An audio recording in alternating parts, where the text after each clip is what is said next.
Sa ating ulat panahon, nagbabalik ang epekto ng shear line kaya maging handa ulit ang ilang bahagi ng bansa sa mga pag-ulan. Partikular na umaabot ngayon ang shear line sa eastern section ng Southern Luzon. Ang shear line, mga kapuso, ay binubuo ng makakapal na ulap mula sa pagsasalubong ng malamig at mainit na hangin.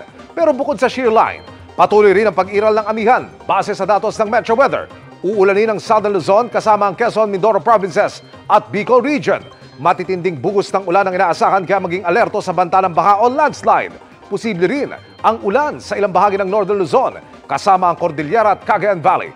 Maulan din sa Panay Island, Negros Provinces pati sa Samar at Leyte Provinces. May tsansa ng malalakas na ulan kaya doble ingat din ang mga residente. Maaliwalas naman ang panahon sa Mindanao, maliban lang sa ilang bahagi ng BARM, Misamis Occidental at Davao Oriental. Nananatili namang maliit ang posibilidad ng ulan sa Metro Manila pero mag-monitor pa rin sa advisories ng Pag-asa. Kumpara kahapon, nagdagdag din ang mga baybayin kung saan nakataas ang gale warning. Maalon sa halos buong Luzon, gayon din sa Eastern Seaboard ng Visayas.